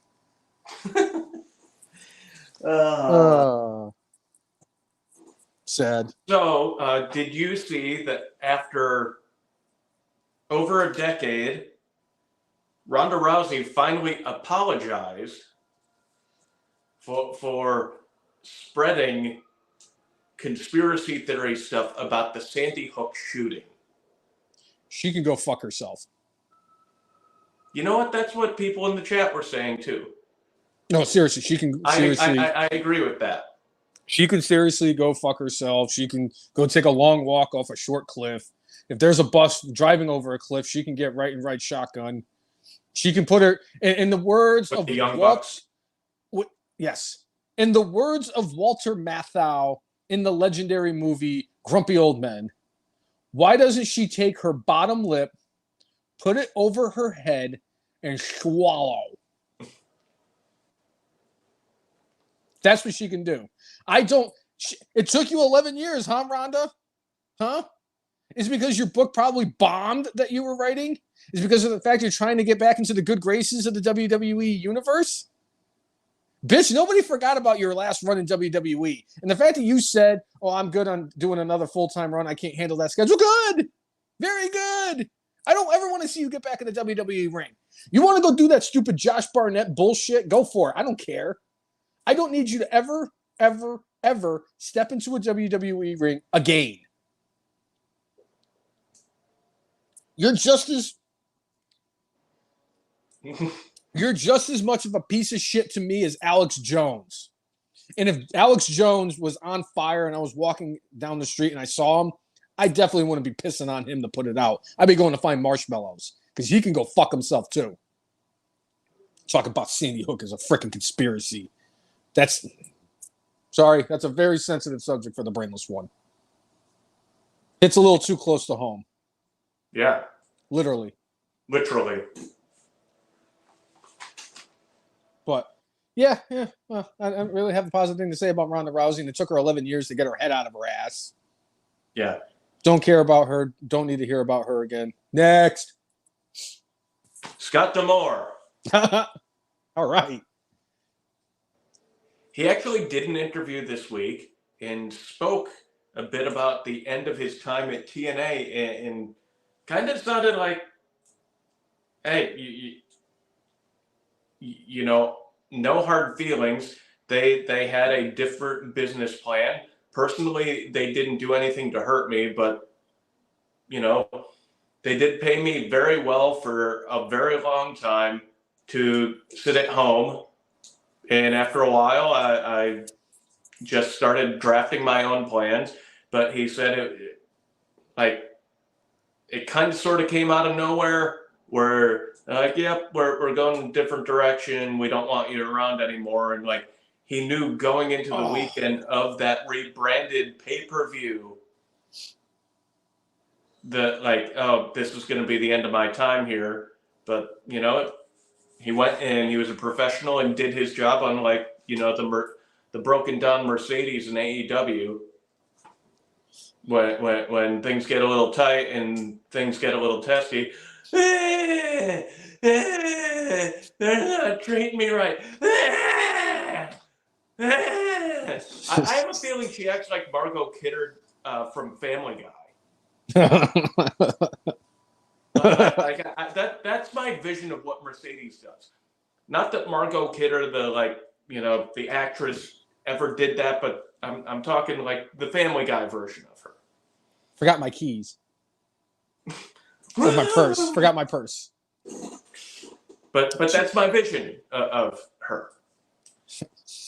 It's a spot on one. 2 thoughts for me from that interview that I took away that I was very much impressed with, and it actually, you know, with the whole partnership that they now have TNA with WWE. A lot of the wrestlers like Moose have come out and said like the partnership with WWE is so much different than it was with AEW, because AEW was like, we put the title on Kenny, and what did he do? He did absolutely nothing for us. And he's like, and look at what they're doing for WWE. They're sending us some of their best. I mean, they sent Charlie Dempsey. I know that it's not like they sent CM Punk or Cody Rhodes, but Charlie Dempsey is the son of William Regal, and William Regal is a very important person in WWE. And now Joe Hendry's fighting for the NXT championship. So they're saying that the partnership with WWE and TNA has been a lot better than the one with AEW. However, Scott D'Amore did come out in the interview and said, you can say what you want about the partnership with WWE. I'm not going to speak negatively of it. He goes, however, with the AEW one, he goes, you can't take away the fact that the highest bought pay-per-view in TNA Impact history was the one where Kenny Omega was defending the championship. And then his one against I think it was the one against Rich Swann where he won the title, was the highest paid bought pay-per-view in Impact history. And then the one where he main evented for the title against Sami Callihan was their 3rd highest bought pay-per-view of all time. So you could say what you want, and even me as an AEW hater, that's the right thing to do if you're Scott D'Amore. You know, you got to make it. You got to look at the positive of all of that. But also, he said that when they were discussing the thing with Jordan Grace showing up at the Royal Rumble earlier this year, that him and Triple H were kind of talking, because he reached out and somebody in WWE, he was talking to them. They got him to Triple H and they discussed what they were thinking about doing. And he said, one of the things I did take away from it that I was very impressed by with WWE is that I was on my way to the Cruise of Jericho, and Triple H reached out to me and said, hey, I just want you to know everything's a go. And he took it as, this is a partnership I can trust with WWE, because he was convinced that the old regime, if something like this had happened, they would have just done it and done everything to fuck over the guy and make him look stupid. Obviously, Mickie James making an appearance was an entirely different circumstance when she appeared in the Rumble a few years ago. Right. But Triple H made Jordan Grace look like $1 million in that Royal Rumble. I was greatly impressed with her performance in that. So I do applaud Scott D'Amore for the fact that he did go out and just, I know it's playing both sides of the fence, but you got to give him credit for the fact that, okay, you guys want to say that this partnership was better and this partnership was better. We benefited from both. I think what I would say at this point, the one with AEW was like a sugar high. Like, it was not long sustaining. I think the difference with the one with WWE is this could be something, they might not have this long term where it's like every week having people show up on the other one's show. It might not be a long-term version of that. I think it'll probably continue on in some way, shape, or form, but I think the partnership with WWE helped them sell out Slammiversary. Oh, yeah, absolutely. And getting their people seen to a WWE audience, yeah, NXT is a little bit more like you're hardcore into pro wrestling, right? But maybe you convince some of the people who are hardcore into NXT, like, maybe I'll check out TNA. I think growth-wise, WWE will probably end up being the better long-term thing. Agreed. But AEW, you can't argue with the numbers. The numbers don't lie. And they spell disaster for you at Sacrifice, Senor Yes. Joe. I'm just saying, I respected Scott D'Amore for coming out there and speaking highly of both. And it's because of the fact that he's still technically under a non-compete where he's still under contract for another year and he can't go to either one. And that's the reason why he didn't go to WWE or AEW when they had a chance. And that he started, Maple Leaf Championship Wrestling. Speaking of which, they now have a new play-by-play guy for Maple Leaf Championship Wrestling. So psyched for this. And it's just, I think, for their TVs. Mamma mia! Tope suicida! Are you kidding me? I don't even care who they already have Josh Alexander. That's all they need. And I'm going to tune in. You give me Josh Alexander and Mauro Ranallo calling the matches. Josh Alexander could fight a tree. All I care. And I'm going to watch it. It's going to be so good. I can't wait. And I'm glad that Mauro Ranallo's back in professional wrestling in some way, shape, or form. And I'm very happy for him and for Maple Leaf Championship Wrestling. It's going to be good. So. Yeah. Well, that's what I got for my notes. Do you got anything else, brainless? I got a couple of quick ones real quick before I get into my top 10. Hit it and quit it. John Cena. We all know his 2025 is his farewell tour in WWE. He also said that once he has his final match, he's never going to get into another wrestling match again. Already signed a new contract. I believe it's for either 10 or 13 years. I don't remember if it expires in 2035 or 38. I remember it was one of those two. But Cena is locked into WWE. So all of you AEW nut jobs who actually thinks that John Cena would jump ship to AEW, that ship has sailed. Wrong. He's not going to go there when he's 60, Jay. Because he's not going to be there when he's 60. Ah! You won't be able to see him. But, good for John Cena. You want to talk about a guy who made a lot of money for WWE, who was at the top of the card, a guy that I am a fan with John Cena because if it wasn't for John Cena, the brainless one probably wouldn't have gotten back into professional wrestling. So I thank him with the hockey assist from Stephanie McMahon for saving him with that gimmick. Yeah. So I'm actually happy that he got the extension. Just because he said he's not going to wrestle doesn't mean we're going to never see him hit somebody with an FU in a five-knuckle shuffle because it doesn't take much to do that. And he's going to be basically in that spot like where the Austin and the Undertakers and back in the day when the Roddy Pipers and the Hulk Hogans used to get involved. So good on Cena for getting a contract extension with WWE. And my last note, Pat McAfee this past Monday did his last episode of Monday Night Raw until at least January. He will be back on College Game Day starting this Saturday. And that son of a bitch took my favorite wrestler with him to Dublin, Ireland, because Sheamus is the celebrity guest picker for tomorrow's game. I think it's Florida State. I don't remember who Florida State's playing, but Florida State is playing. It's not Notre Dame, which I was surprised by. I was like, wait a minute. Wait.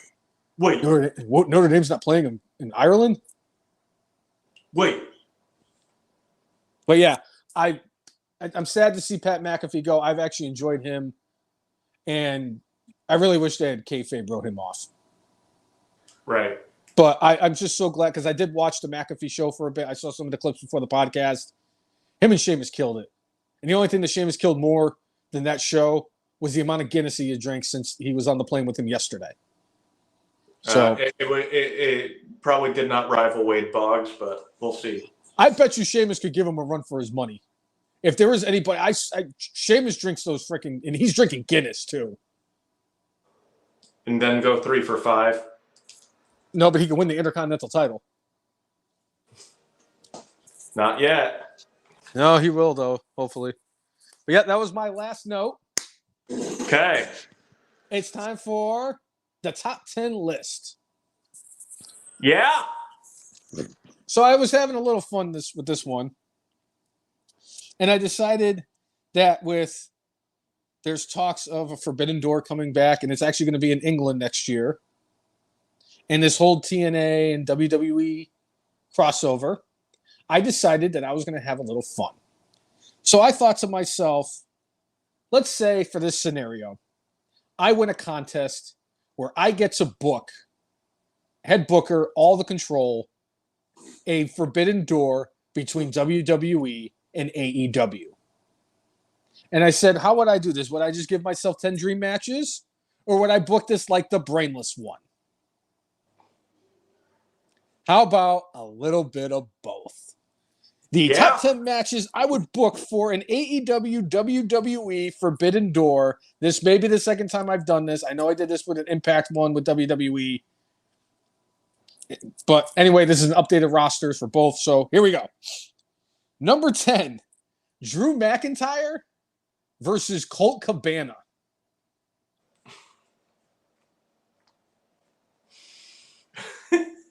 It would be a great troll job. I that's what my thinking was. So I was like Drew McIntyre versus Colt Cabana. Number 9, I was very intrigued by this one. Pete Dunne versus Daniel Bryanson. Yeah. That would feed families too. Speaking of feeding families, and I mentioned this earlier, number 8, Seth Rollins and Will Ospreay. That is a banger, and I'm a little sad that I was 8, but I kind of went and did it reverse and did 1 to 10 this time when I was writing them. Number 7, you got to have a tag team match. I just think that the build up for this and the everything heading into this match would be great. The New Day with Big E in their corner versus the Acclaimed with Daddy Ass. Just because Anthony Bowens is going to be it's just going to be fun watching him go one-on-one with Kofi and then one-on-one with Xavier Woods. Big E outside cheering him on. But you all know that Max Caster rap on the New Day is going to be some kind of legendary thing. So I had to put that on there. Nice. Number 6, this match was stolen from us. They stole it from us. The precious. CM Punk and MJF. CM Punk's injury cost us the MJF. No, I'm sorry. CM Punk beating the shit out of the Young Bucks and Kenny is the reason why we didn't get the finalization of the MJF and CM Punk feud. So in the brainless Forbidden Door, that's how I would book it. Number 5, Cousin Jay, I know you know that where this is going one way. I said to myself, if there was one person that I needed to book in a match to just kind of tickle my fancy, just to watch them get their ass kicked, who, Cousin Jay, would I book to just get into the ring and get their ass absolutely handed to them? Well, I mean, I'm guessing that this sounds like your match that you want with Kenny Omega and Brock Lesnar. Surprisingly, no. Kenny Omega does not make this card. I mean, I think it would be great to have a handicap match between Brock Lesnar and the Young Bucks. Well, you're definitely thinking a little too hard, because if there's one person I'd like to see get the shit slapped out of them for like 5 minutes in a match, it's QT Marshall. Would you happen to take a guess who I would like to see QT Marshall get the taste slapped out of his mouth against? I gotta think it's Gunther or Sheamus. I can't believe I didn't have either one of them on this card too. That's kind of surprising. What? Too. Yeah, I know. My first thoughts for a QT Marshall match were Braun Strowman and Omos. And then I thought of somebody so much better. I laughed when I was writing it down. Give me Jacob Fatu versus QT Marshall. All right. Number 4, this one please. They're two of my favorites in the women's division. Number 4, give me Rhea Ripley versus Chris Statlander. That match is going to be fun. Number 3, come on. I'm the brainless one. This one makes all the sense in the world. Give me R-Truth versus Orange Cassidy. I hope this name ends up in one of your other matches. Your spirit animal, Edward Kingston. No, the only reason I forgot about Eddie is that Eddie was on his couch. He's injured. Yes, he's been out. He's gonna be out for over a year. I'm just saying. No, but I had to put R-Truth versus Orange Cassidy. I'm sure he would call him like Orange Jubilee or something, and R-Truth would be just so confused. You know what it is? I'm convinced that if R-Truth and Orange Cassidy had a match, R-Truth would start kicking Orange Cassidy like Orange Cassidy kicked R-Truth. With their hands in their pockets and everything, just going back and forth. Number 2, there's only one person who could make this match work, and you know it actually would work. Give me Edge and Christian versus the Dudley Boys versus the Hardy Boys in a TLC match. Yeah. Dudleys are on a Legends contract with WWE, so I could get them to come in, especially for that kind of a match. Obviously, Edge and Christian are part of AEW, and Matt and Jeff Hardy are technically free agents, so I could offer them a one-time thing. Like, I would actually bring in Jeff Hardy for a full-time gig, please. Right. Give me one of my all-time favorite matches of all time one more time, even if they're all in their 50s and late 40s. Right. So, Cousin Jay, that was 2 through 10. I'll be honest with you. The number 1 match was something that you did mention earlier. Would you happen to take a guess what the number 1 match that the Brainless One would book for a WWE versus AEW Forbidden Door? You know, quite honestly, I'm surprised you didn't go with chalk here and do Plumber Mox versus Seth Franklin Rollins versus the man with the wettest hair in a triple threat match to find out who was really the head of the table, the architect, the plumber. The big dog or the plumber. No, I figured that Roman Reigns would tell me, nah, dog, I'm staying home for this one. Let me know when WrestleMania is here. And I was like, yeah, just give me Rollins and Ospreay. I just because I'd want to see Rollins and Ospreay probably more than any other match on the card. Well, but in the chat, we got Roman versus MJF. That would be a good one. I mean, I think Brock Lesnar is involved in whatever match that you're cooking up here. But who would I book Brock Lesnar versus? I just remember, Cousin Jay, I have creative control. So everybody in WWE is going to win their match except for Colt Cabana, who beats Drew McIntyre with a small package. Just because it'd be funny as shit, he would do it just for the troll job and then lose to him. Who would I want to see Brock Lesnar wrestle at a Dream pay-per-view where I have 100% creative control? Well, I mean, I listed off the 3 people that I think you would want him to go against earlier. Whether it was Kenny, but you said Kenny's not on the card. Oh, okay. Wait. Do you want him to go against Danhausen? No, I was doing the I don't know what the hell they're. Oh, what is it? This is what they do. Yeah, that's right. That's what the genetic boys do. The Suckaroos. Give me Brock Lesnar versus the Young Bucks in a 2-on-1 handicap match that 3 minutes in, Brock Lesnar turns it into a shoot.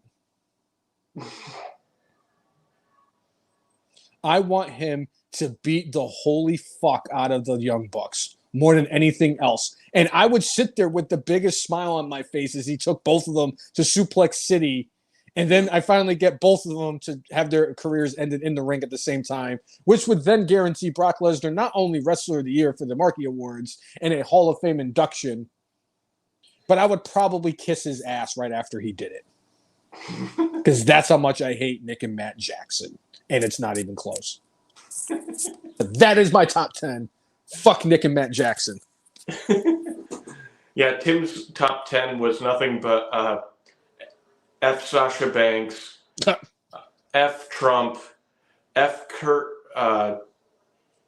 Schilling, F. the Eagles, F. the Cowboys. Fuck the Cowboys.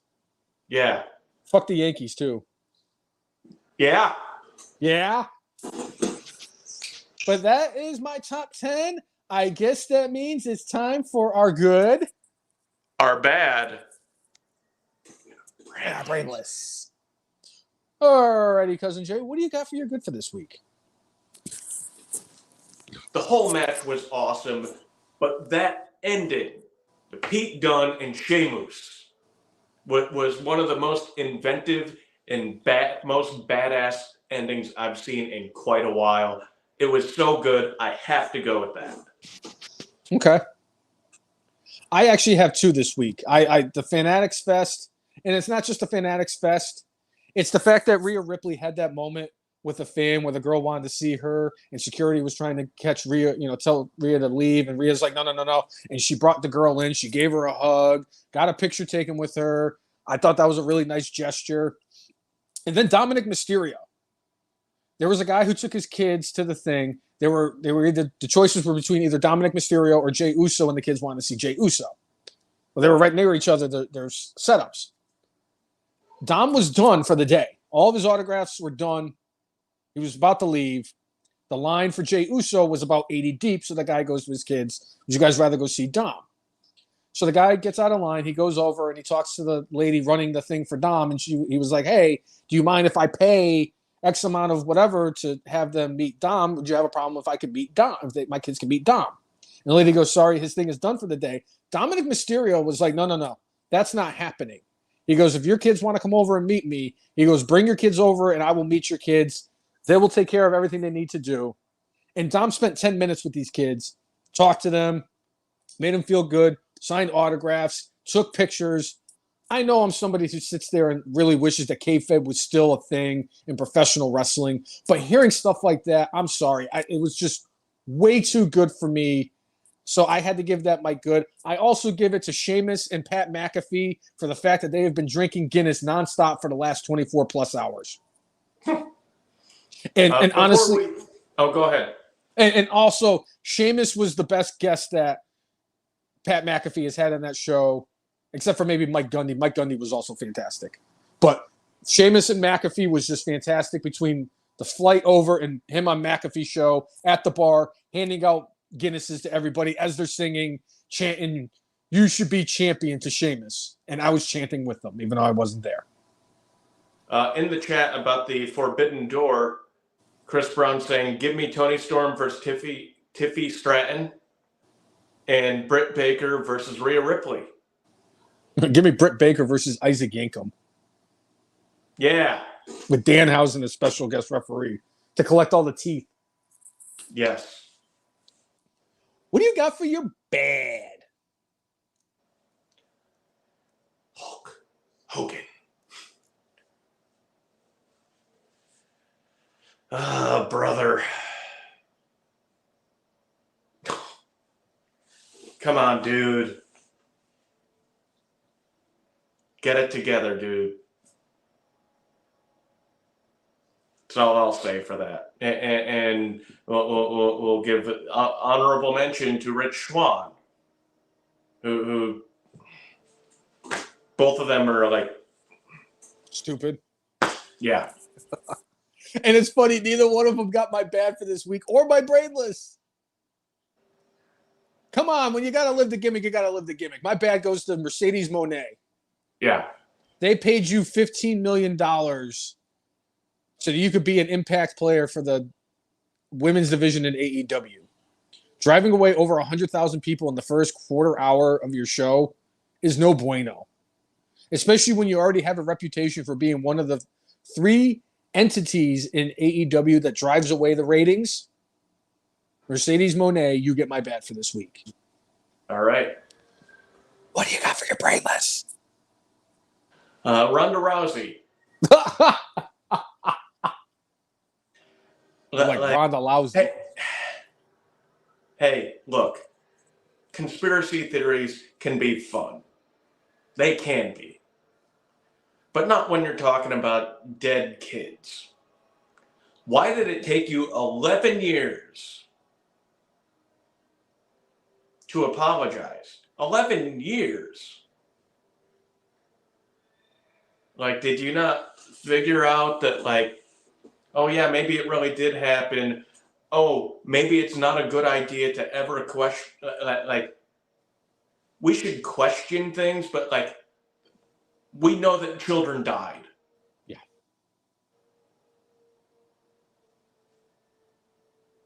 What the hell? 11 years? Like, you should apologize like the next day. Couple weeks tops. So, Ronda Rousey gets my brainless this week. How about you, brainless one? What is your brainless? You're going to be so surprised when I say these words. Dave Meltzer. Hey, it's not AEW. A I week. mean, I guess he's an AEW fan, so He's definitely in Tony's back pocket. Let's be serious for 2 seconds. This is a week after he killed Afa Inouye of the Wild Samoans before he was even dead. They were talking about he was the one that posted about how much money AEW makes in a year from all their TV programming without checking the facts because it wasn't actually AEW stuff. Now, when I heard about that and I said the thing about AEW fans are going to say, it was because of the DNC. I said for ha-has, I'll unblock Dave Meltzer. Just so I could see that he talked about the ratings and the demographic and said it was up against the DNC. And then I saw the ratings and everything like that. Meltzer, why are you the way that you are? We know that you like to... I'm not even going to get into it. I said that Dave Meltzer would not... This is the best way to describe Dave Meltzer. Dave Meltzer, in all of his time in wrestling, never gave Kurt Angle a 5-star match, even though Kurt Angle and Shawn Michaels had match of the year in, I think, 2005 at WrestleMania.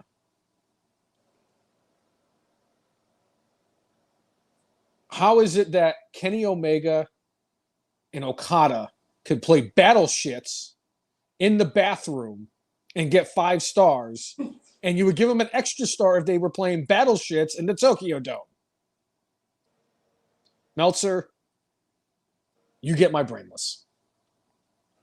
All right. Anyway, if you like what you have seen, whether you're a first-time watcher or a continuous fan, make sure you like us on Facebook, follow us on the X, follow us on the Gram, and subscribe to us on the YouTube at the letter T, the letter H, the letter E, the letter F, the letter N, MARKSD, F and Marks. Like and follow, subscribe to us.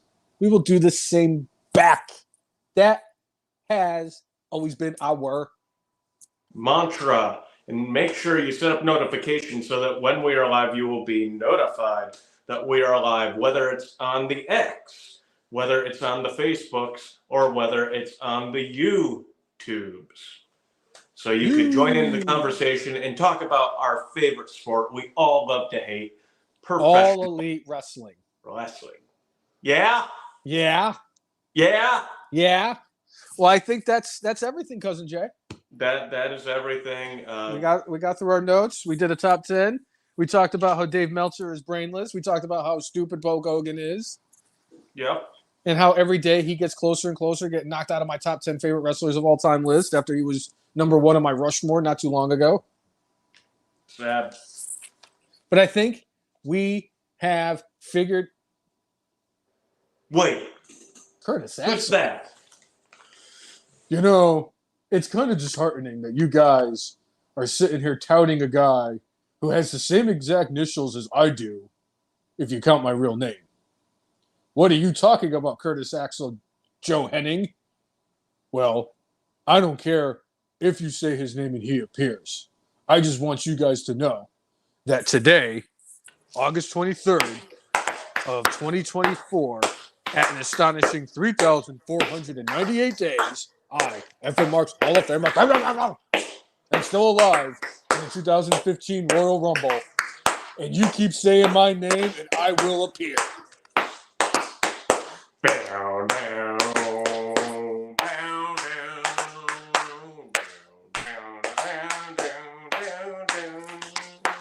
But you know what, Curtis Axel, you do have a legitimate gripe because you are not the only person with the initials JH that the Brainless One is a huge fan of. But if I say your name, will you appear, Curtis Axel? That's all that matters, because he shows up every podcast. Curtis Axel. Anyway, for episode 371 of everyone's favorite wrestling podcast, the FM Marks. I'm Jay. He is. I am the Brainless One. Make sure you mark out with your guac out. See you, everyone. Thanks for tuning in. Yeah. Yeah. Yeah. Yeah.